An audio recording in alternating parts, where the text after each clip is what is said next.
Welcome everybody.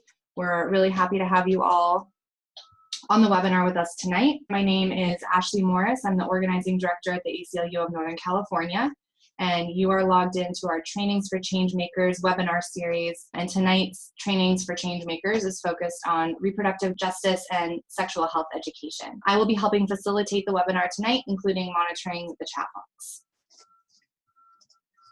Our webinar this evening has three parts.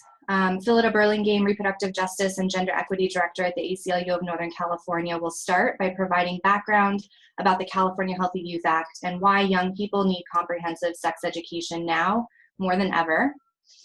After that, we'll be joined by two special guest speakers who will share their experiences doing advocacy work in their local schools.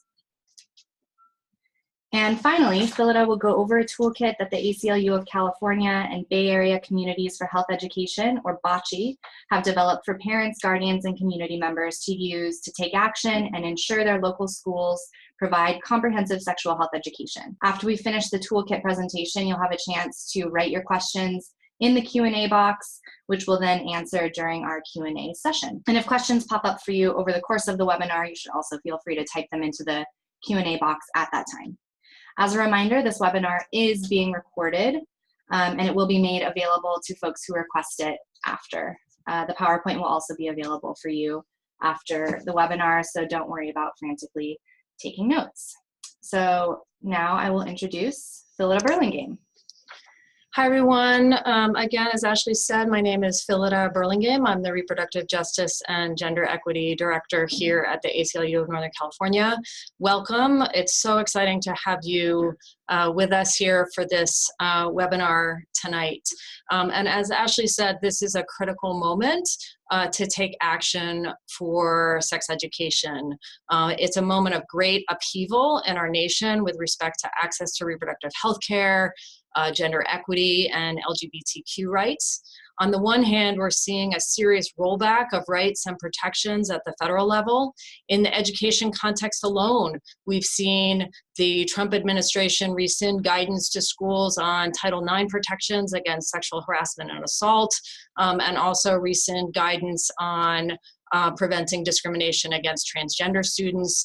And we've seen the Department of Health and Human Services terminate federal funding for effective, comprehensive sexual health education programs, and it signaled a return to the failed abstinence-only until marriage approach that was pursued under the Bush administration. But at the same time, we're seeing an incredible upswelling of people who are speaking up and fighting back against sexual harassment and abuse through the Me Too movement. And as women's marches around the country demonstrated yet again this weekend, people are fired up and wanting to take action to create a more inclusive, equitable, and safe world for our children, ourselves, and our communities. The good news is that in California, we have an antidote to a lot of the poison that is flowing around us. And that is the California Healthy Youth Act, the nation's strongest sex education law. What we know is that comprehensive sex education helps keep young people safe and healthy, both in school and out. By teaching students about consent, helping them learn communication and decision-making skills, providing them with information about their reproductive rights and local resources, and being inclusive of students of all genders, sexual orientations, and backgrounds, the sex education required in California provides students with the foundation for a healthier future. The ACLU has worked on this issue for over 20 years, and we've seen the state go from one that supported abstinence only with curricula like one that warned girls, if you don't aim to please, don't aim to tease, to one that is now the nation's strongest proponent of comprehensive quality sex education. We and many other organizations have played a key role in getting the state to the place that we're at now. But now that we have the strongest law on the books, we can't just sit back. We need to work at the local level to make sure that the promise of this law becomes a reality in our students' classrooms. Because what we know is that many schools in California continue to teach abstinence-only information, continue to have instruction that is not inclusive of LGBTQ people. These schools need to understand what the law requires and to know that their community supports the implementation of quality sex education that's compliant with the law. And that's where you all come in. So over my years of working on this issue, I've partnered with an incredible array of parents, guardians, community activists, young people, who have made an enormous impact on sex education in their communities. And I'm really happy to have with us tonight for the webinar two such advocates. Both of our speakers are from Cupertino here in the Bay Area. Last year, after an extensive process, that district, the Cupertino Union School District, was on the verge of adopting a curriculum that was aligned with the California Healthy Youth Act. Then a member of the school board and other community members started a fear and misinformation campaign that soon whipped up the community and led to the school board failing to pass the curriculum. Our two speakers, Medha and Taruna, worked with other advocates to educate the community about the value of comprehensive sex education and helped turn the tide. After their advocacy, the district moved forward and adopted a curriculum that is compliant with the California Healthy Youth Act. Medha Ashtana is a young person, Cupertino community member and alum from Cupertino Union School District. She is a part of the collective Act for CUSD, which grew out of the need for inclusive and comprehensive sex education curriculum, and is a progressive youth-powered movement in the South Bay. Taruna Kuna is a parent in Cupertino Union School District and a longtime volunteer for Project Cornerstone, a YMCA program in the district. She was a member of the task force that selected the curriculum that was then voted, that then failed to pass by the board, and she was active in the community effort to get the district back on track. So we'll start with Medha. All right, hi everyone. So I'm gonna speak a little bit about my story. So where it begins is, you know, I'm a young person living in Cupertino after college, and you know, this controversy was just starting, and I saw a lot of petitions happening that was against this inclusive sex ed curriculum. And that was the first time I'd kind of seen politics happen at my local level. And it was a strange thing for me when the topic of sex ed came up.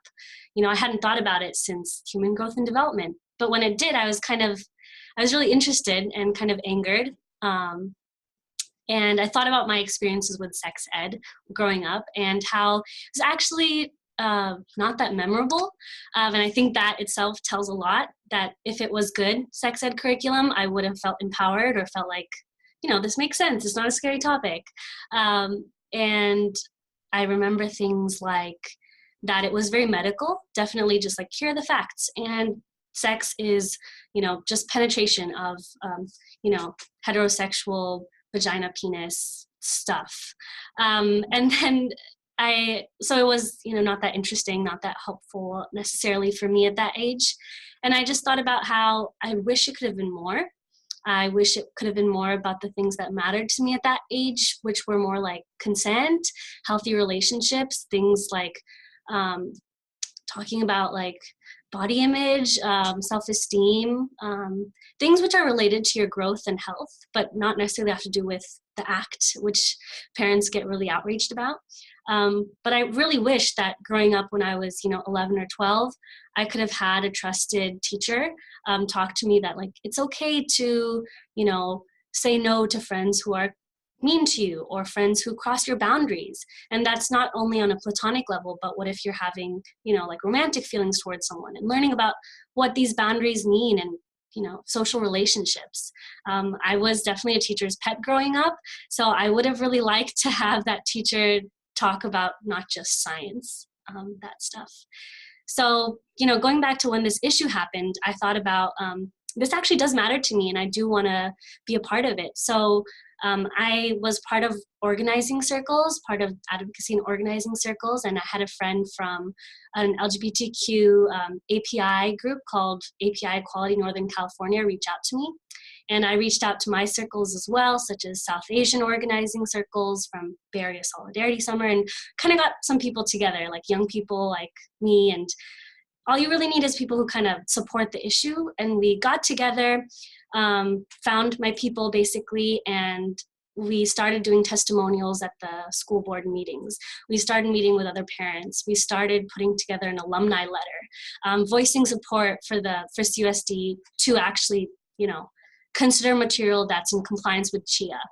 And it was amazing. That was my first time caring about Cupertino in that way. We had more than 300 alumni, people who are like in high school right now, to people who are in their 50s, who were like, yes, we all care about medically accurate, inclusive, and LGBTQ-friendly curriculum. And it was amazing. That happened in 24 hours. At the school board meetings, I saw a principal of my middle school, and when I said my alma mater's name, he was like, oh yeah. It was really great. It's really fulfilling. Even though I did come from organizing circles, I never felt that kind of momentum. I never felt pushed to actually care about my city in that way, but I really did this time. And I think especially important for a lot of us in the collective, we are all young people. A lot of us are LGBTQ people, and we talk about how over this experience, we realized that we needed to get out of Cupertino to feel comfortable with our identities, our genders, our sexual orientations. And we want to invest back into this place and really call it home, so that we can give the education to the kids that are in school now, the education that we never received. Tell them it's okay to like imagine sex in different ways, but also more importantly, imagine healthy relationships in another way. And so it's coming all full circle, coming back to home and realizing I do want to reinvest in my town, and I have people that care, and it's actually, it matters to like make your town better, make education better. So we've been doing a lot of things, and I'm really happy to say that the collective is still there, and we really want to build a movement, right? It's not only about sex ed, it matters so much more about youth power at the high school level. We want to do more stuff with parent education, maybe with GSAs in high schools. So this experience has taught me so much about, I do want to care about my community. I do want to challenge the stereotypes and challenge conservative thinking of our parents. And so that's it. I'll pass it over to Taruna. I'm Taruna Khanna. I'm a parent in the CUSD. I have 2 daughters, one in 9th and one in 4th. So it's sort of, I'm just going to put my questions up here. I am a parent who likes to know what's happening with my kid. I am a child of immigrants myself into this country. I came to this country when I was 12, and here went through high school here, college here, married here, children here. So it's one of those, and I just am living life. So when I hear myself be described as an advocate and an activist, I sort of look around and say, who are you talking about? I'm just living life. I'm not trying to change the world. And yet, as a parent, as a person who's now dealing with the next generation, you realize that that is a responsibility that you have. So what inspired me to get involved at all was just another day, another newsletter, another call for action by parents, another blurb in the newsletter saying, hey, we're forming a task force for human growth and development. And in one of my lives is as a volunteer for Project Cornerstone, which is a YMCA initiative. And we talk a lot about, it started out as an anti-bullying project, but it was more than that. It was about empathy and inclusion and tolerance. And when human growth and development came about, it's like, oh my God, California is actually supporting actual development of my children. So yes, I'm involved, I'm here. Where do I sign up? And there I was. I showed up at the meetings, and we call it sex ed, and people call it sex ed, and they get all up in arms about being called sex ed, but it's more than that. It is raising children and raising human beings to be functional adults at some point. And that is what California is saying we want to do for our children. So my role as a community member was to take to heart that to have a thriving child, to have a successful child, it almost takes effort by school and by parents. So it's our elementary school principal had a triangle, an equilateral triangle that he had in his office, and to me, and with the student on top and the parents at one corner and the school at the other corner. And every time he would say, this equilateral triangle has to be in balance, otherwise you don't get a thriving child. And so that was my push for being involved. And in learning about the curriculum that they were trying to introduce for California Healthy Youth Act to support that, was this thing of sex as the final act is a thing that people get bent out of shape about, but it's more than that. It's more the, are you comfortable in your own body? Are you able to support a healthy relationship? And that starts almost in kindergarten. And one of my other hats is hanging out with kindergarten students at lunch. And one of the stories that I like to tell is I saw two kids sort of pulling each other, and I stopped them and I said, do you have permission to pull your friend? And they both kind of stopped, stared at me and went, what? Yeah, what indeed? Do you have permission for your other friend to drag you by the arm? I don't mind. Oh, good. So let's have the conversation.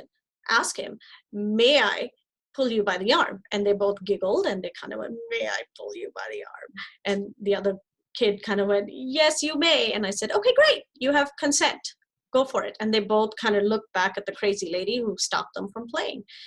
But it's important. It's important to know where your body starts and ends. It's important to know whether you've given the other person permission to drag you around bodily.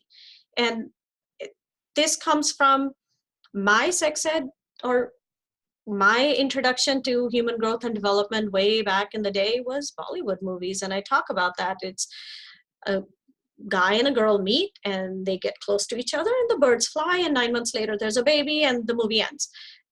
That's not human growth and development at all. And then fast forward to my now 9th grader doing her human growth and development 5th grade, which was, hey, what did you learn from that? AIDS is bad. Okay. What do you mean AIDS is bad? AIDS is bad. Okay. Anything else you got out of this? Oh, and that you should be careful when you have sex and use something to cover the guy. Okay, that's it? That's all you got? That's not human growth and development. And I'm so grateful to be living in California, where we're actually supporting our children to be eventual functional adults who can hopefully have these kind of conversations and hopefully have respectful conversations around their own bodies, around their own self. And for me to be part of the task force was that.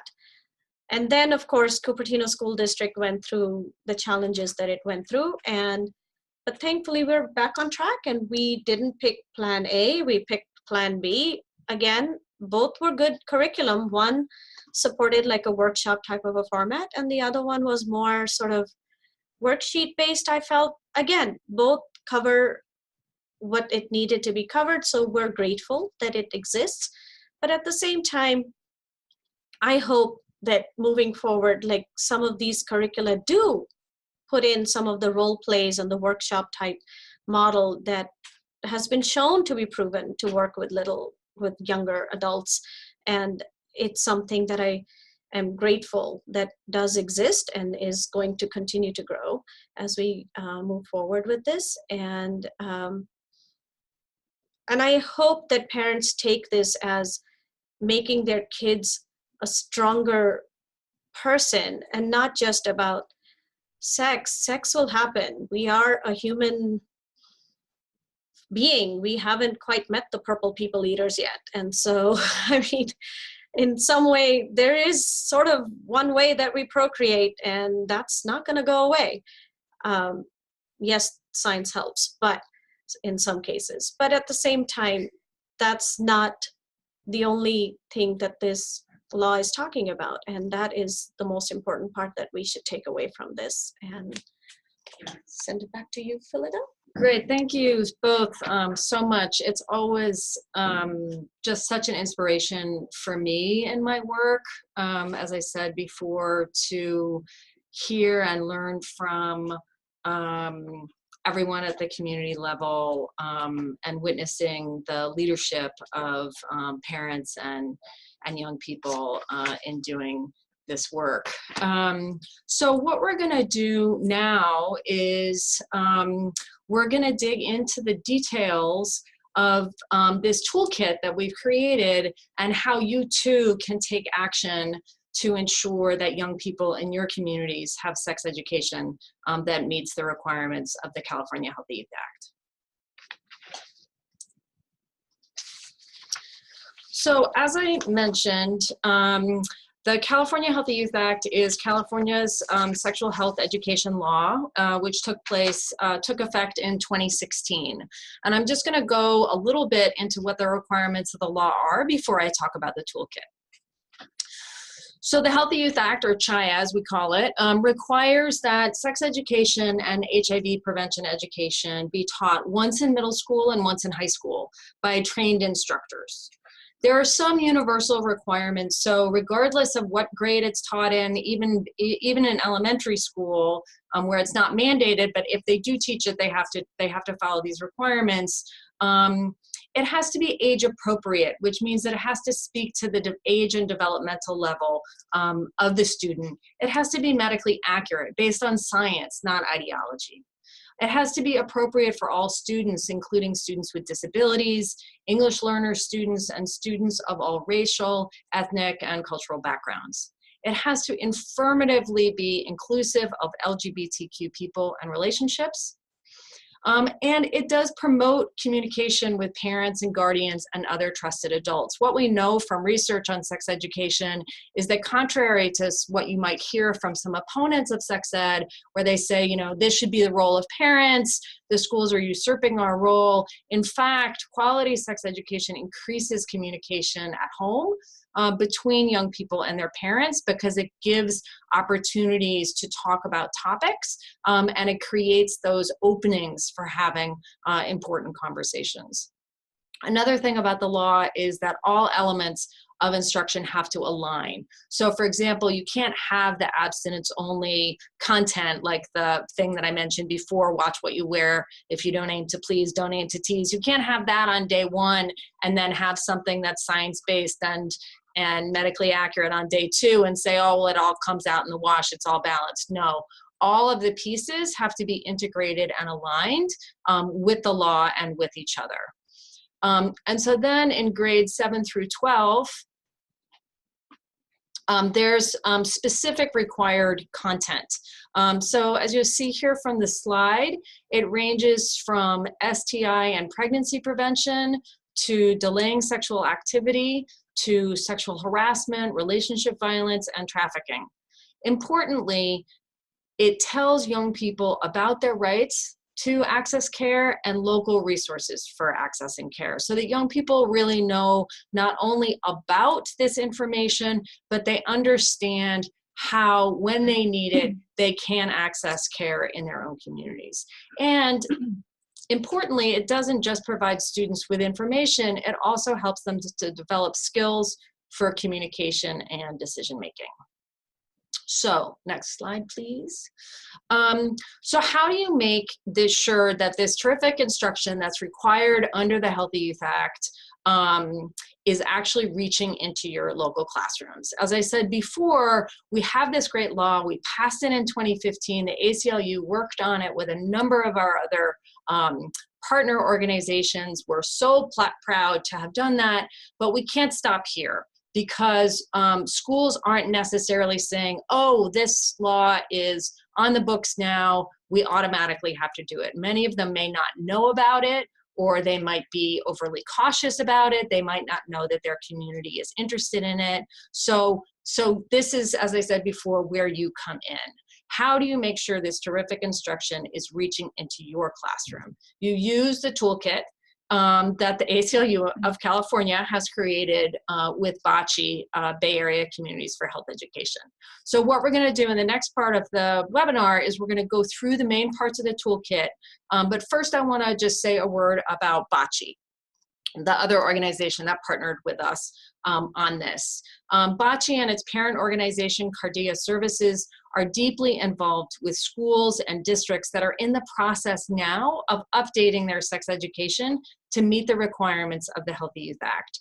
They know who the key administrators are and what the status is of sex education in a number of districts, particularly the Bay Area districts of San Mateo, Alameda, Contra Costa, and Santa Cruz counties.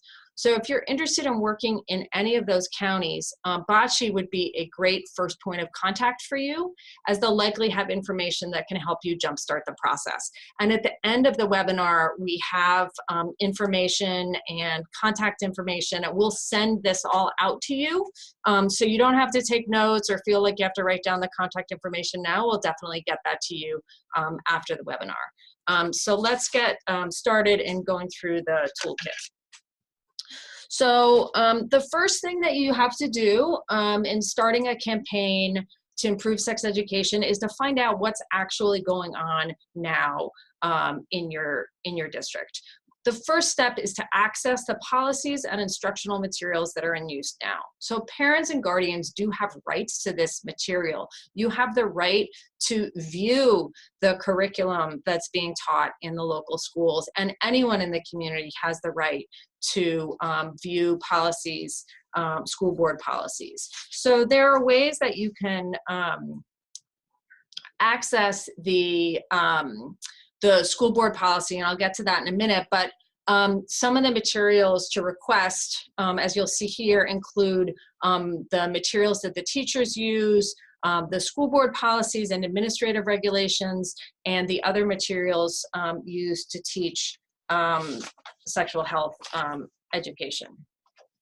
So you can get those in a variety of different ways. Usually the policies are on the school district website, so you can just go and look up under school board and look at the policy. The materials used to teach sexual health education, you can contact the district office and ask for those, or you can ask a sex education teacher. And again, the toolkit, right now what I'm doing is just going through the very bare minimum. The toolkit that we have that we'll send to you after the webinar has much more detailed steps that you can take to do this. So the next step is to evaluate what you find for compliance. So we have a model policy in our toolkit, and you can evaluate the policy of your local school district against that to see, is your policy actually in alignment with the California Healthy Youth Act. Similarly, you can evaluate the materials in use using our assessment tool. And some of the things that you want to do is to make sure that the materials are current and up to date, that they're medically accurate, and that they are in alignment with the law in the sense that they include all of the content that I went through before, that they're LGBTQ inclusive, and so on. Okay, this is Ashley again. It's time for a pop quiz. So take a few seconds to respond to this question, and then Phillida will get back to you with the answer to the question. So the question is, if the policy and curriculum look good, but you hear from a parent that her child said that the class was not LGBTQ inclusive, is there anything you can do? All right, back to Phillida. All right, awesome. So I see on Ashley's computer that the vast majority of you have said, yes, there is something more you can do, and that's great, and that is indeed true. And one of the things that's really important is to not just rely on the written materials and the policy of the school district. It's really valuable to talk to other people in your community, talk to young people, talk to other parents whose students may have gone through this instruction, because there's something that you can do, obviously, to say to the district, it needs to be LGBTQ inclusive, but there's also more that you can do to research what's happening beyond just relying on the paperwork. So next slide, please. So as I was saying, one of the key things is to talk to others in the community. You want to do this both to find out what they know about what's happening about sex education, and also as a way of gathering together others who can join you in your advocacy. As we heard from our speakers tonight, they were both part of an organized group in Cupertino. That wasn't a pre-existing group. There wasn't already a kind of, you know, parents and community members and students for sex education. They created that group and series of groups because they talked to other people in the community and felt the need to come together. And one of the things that's always worth remembering is, as it says here, chances are if you're concerned, others may be too, but also that the vast majority of California parents support the type of comprehensive sex education that's required by the California Healthy Youth Act.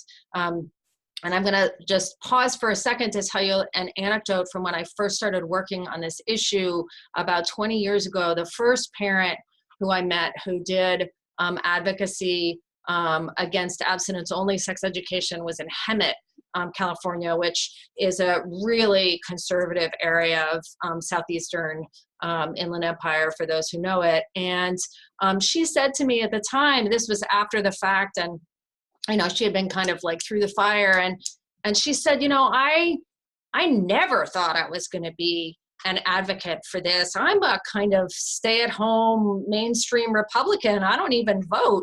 But when I saw the textbook that came home with my son, and I saw that the sex education that he was supposed to be learning was actually telling him that sort of all boys are going to be rapists if they're not controlled by girls, I just thought that is not what I want my young person, my boy, to grow up learning. And so just to say, you know, that there are people who come at this issue from all different political persuasions, all different backgrounds, and what folks share is a passion for ensuring healthy development for young people. So I wouldn't shy away from reaching out broadly to folks in your community to find out what's going on and to get them interested in working with you and making change. So let's say at the end of the day, after you've evaluated for compliance, you find out that the curriculum is great. That's a really good opportunity to contact your school board and your administrators and to thank them for having taken the steps that they needed to do to implement the California Healthy Youth Act. It's not only a nice way of saying thanks for doing this, but it also lets them know that you're keeping an eye on what's going on, just in case they might be tempted later to change their minds. But let's say that that's not the case and you find out that the sex education being taught in your schools is not fully compliant with the new law. So then what do you do? So the next thing is to develop a list of the problems that you identify. So as you'll see here with the bullets, is it outdated? Is it inaccurate? Is it not aligned with the law? Is it not LGBTQ inclusive? Does it not talk about all pregnancy outcomes, which is required? Does it not talk about sexual harassment, etc.?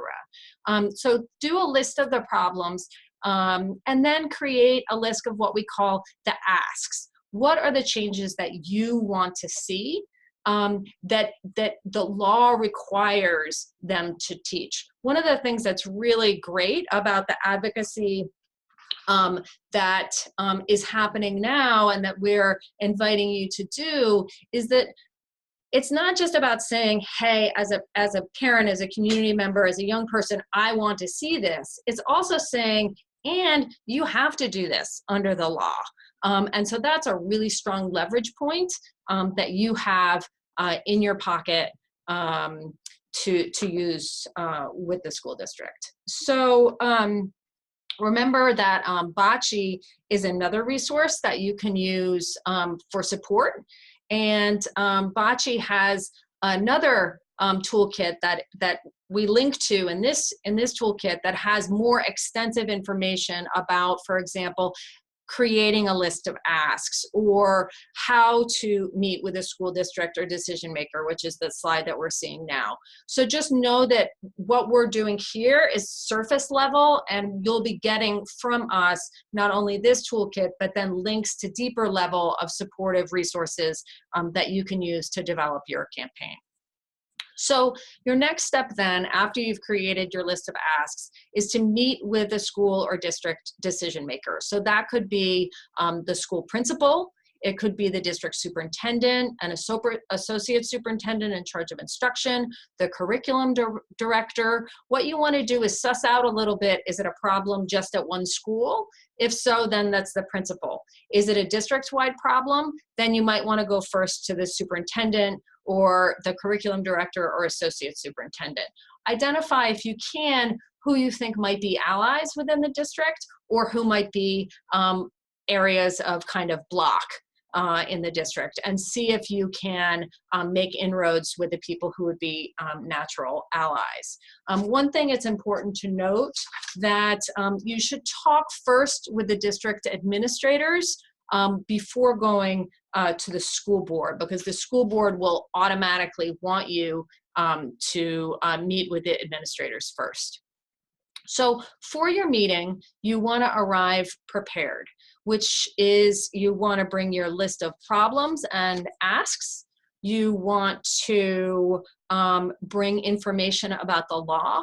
And we have on our ACLU of California website a variety of fact sheets and other information that you can print out and just bring with you to this meeting, that both explains the law and what they have to do, and provides them with you know, an interpretation of the law that will help them get on board.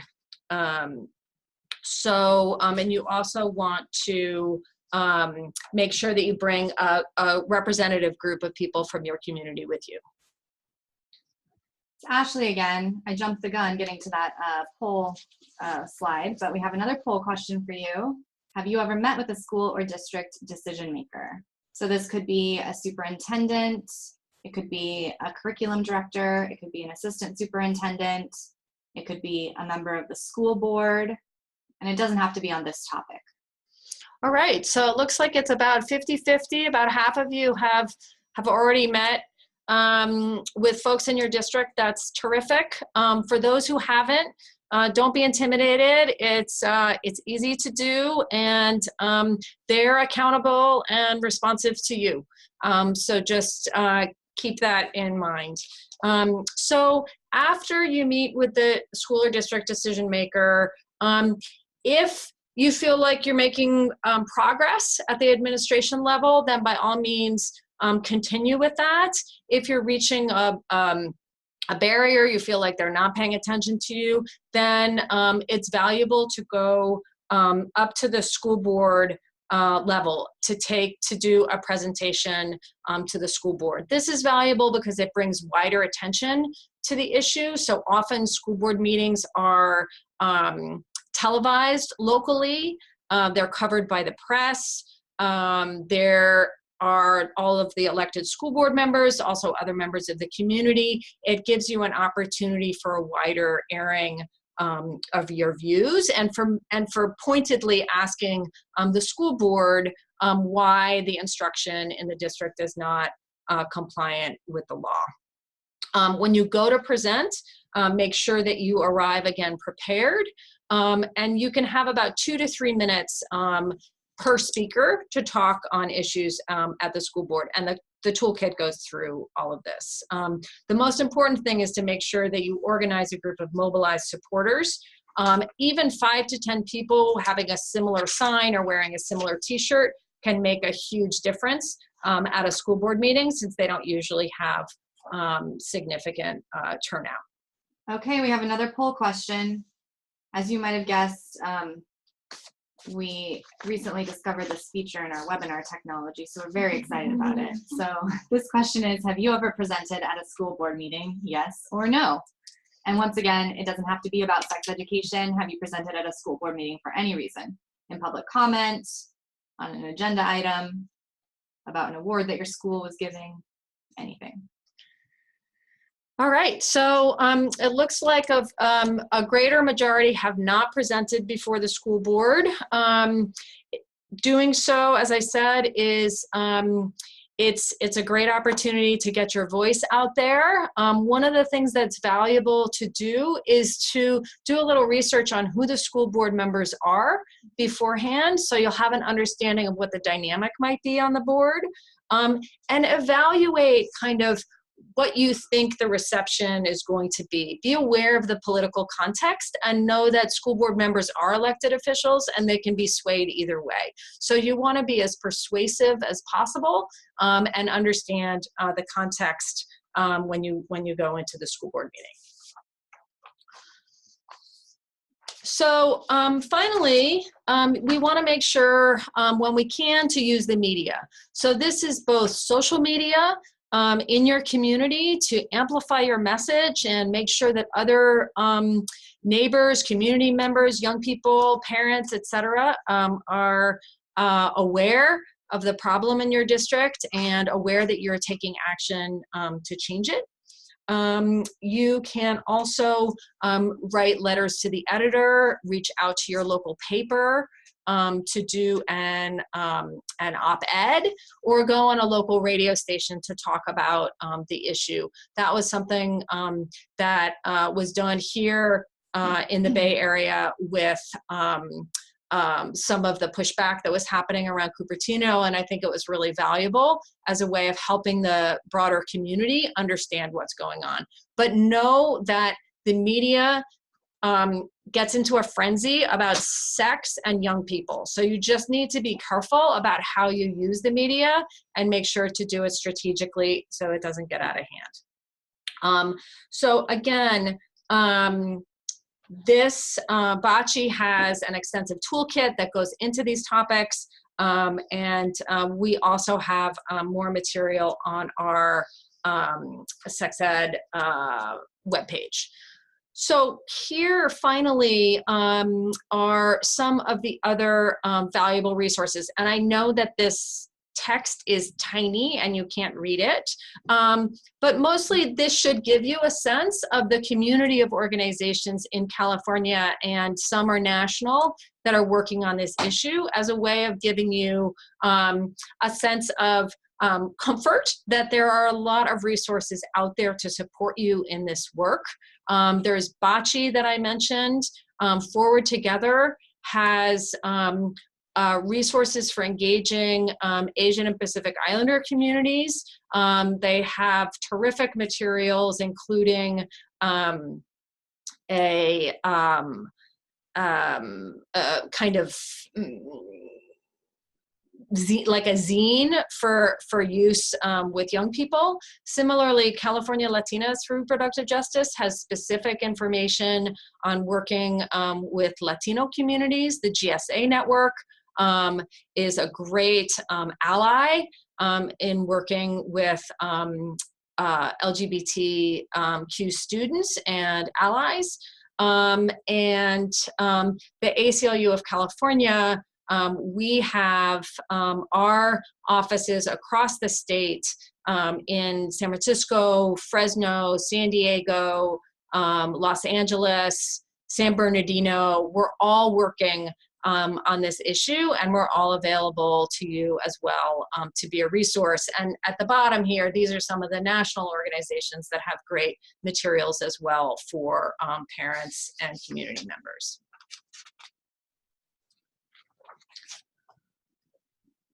Okay, we're ready to take some questions. So if you haven't already, please feel free to submit your questions in the question box. And we have about 10 minutes to take some questions. So Phyllis, so far we have a few questions about the requirements of the California Healthy Youth Act. Does this law apply to private schools? No, it doesn't. Private schools can do what they want, basically. The education law in California applies to public schools. And who qualifies as a trained instructor?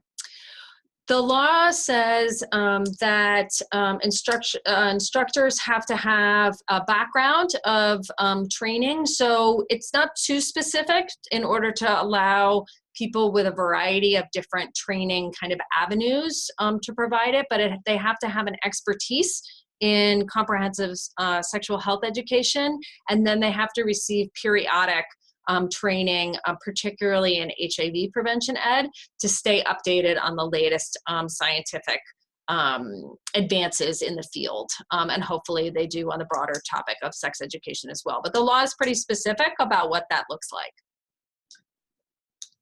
Here's a great question about who can be an advocate in support of comprehensive sex education.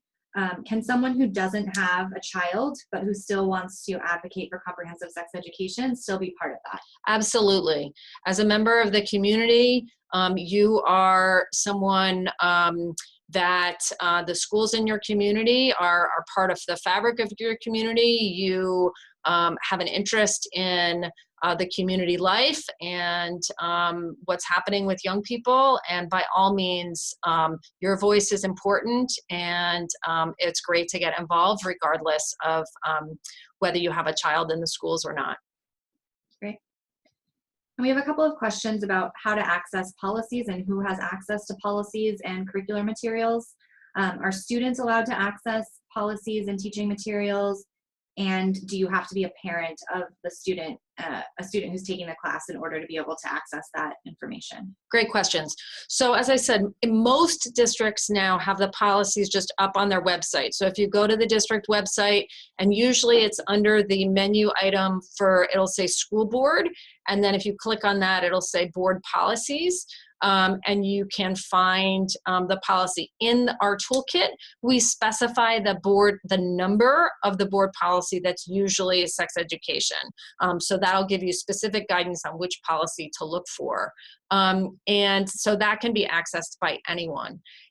The law specifically says that parents need to have access to the information about instruction, but usually what districts do is they'll have a copy of the materials available in the district office or in some classroom.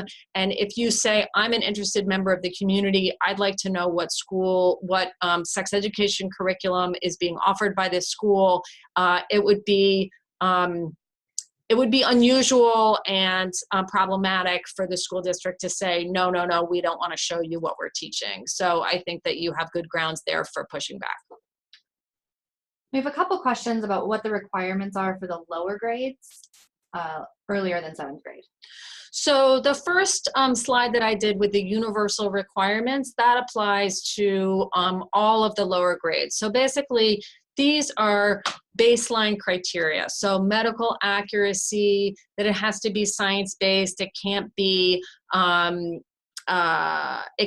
biased, it has to be LGBTQ inclusive, it has to provide information about gender, negative gender stereotypes. That happens at any grade level.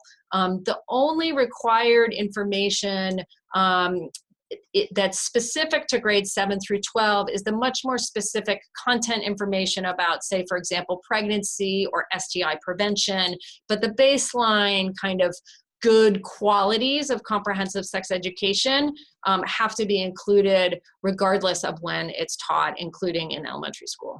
We have a couple of questions about curriculum. Is there a model curriculum that's available? And if you'd like an audit of your district's curriculum, how can you go about making that happen?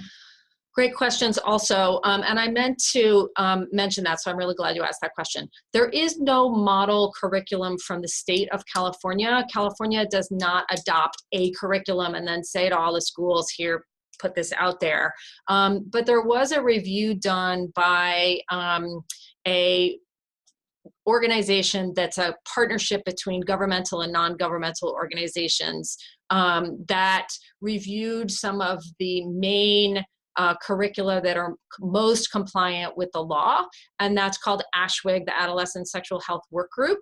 And in the toolkit, we have a link to those curriculum reviews, so you can see the curricula that were kind of reviewed and recommended by that body as a way of then having something to present to your school district. And then I forgot the second part of that question. How can you get a curriculum audit? One of the reasons that we need to be doing this is because there's no enforcement of this law at the level of the California Department of Education. There's one person at CDE who works on this issue. And so there really, at this point, is not much that CDE does to crack down on districts. That said, if what we know is that there's an egregious curriculum happening, if you flag that there's a problem in your district and you reach out to CDE, you can sometimes get them to take action. But if you just say, will you audit my district, that's not going to happen, unfortunately. Who are partner organizations or other allies that people can be in touch with if they want to engage in advocacy outside of the Bay Area? So there's, we have some ideas, and the resources that we showed on the last slide, all of those organizations have some kind of toolkit or materials where you can look and see, okay, here are some potential allied organizations that I could go to. Or as I said, at the ACLU of California, we have offices across the state where we're doing work, and Bocce also and Cardia know of what school districts are doing, not just in the Bay Area, but also some districts outside. So one of the things that I would say is to check in with some of the organizations in your community, but also reach out to us to see if we already know anything about what's happening in your district. And we could also point you to other resources that we may know of in your community, or connect you with other interested parent advocates and community advocates. Great. So our very last poll of the evening is now up on your screen. Will you join us and take action to ensure that students in California have access to comprehensive sexual health education? So your options are: yes, I'm excited to start work on implementation. Yes, I'm already working on implementation. I think I'd like to work on it, but I'm not sure. Or I don't think this is the right fit for me. So far, it looks like over 75% of you are excited to start work on implementation or are already working on implementation, and a good chunk of you who think you might be interested but aren't totally sure. And that's understandable. You can take some time to think about it, read through the toolkit and the resources that we've provided, and decide if this is a good fit for you.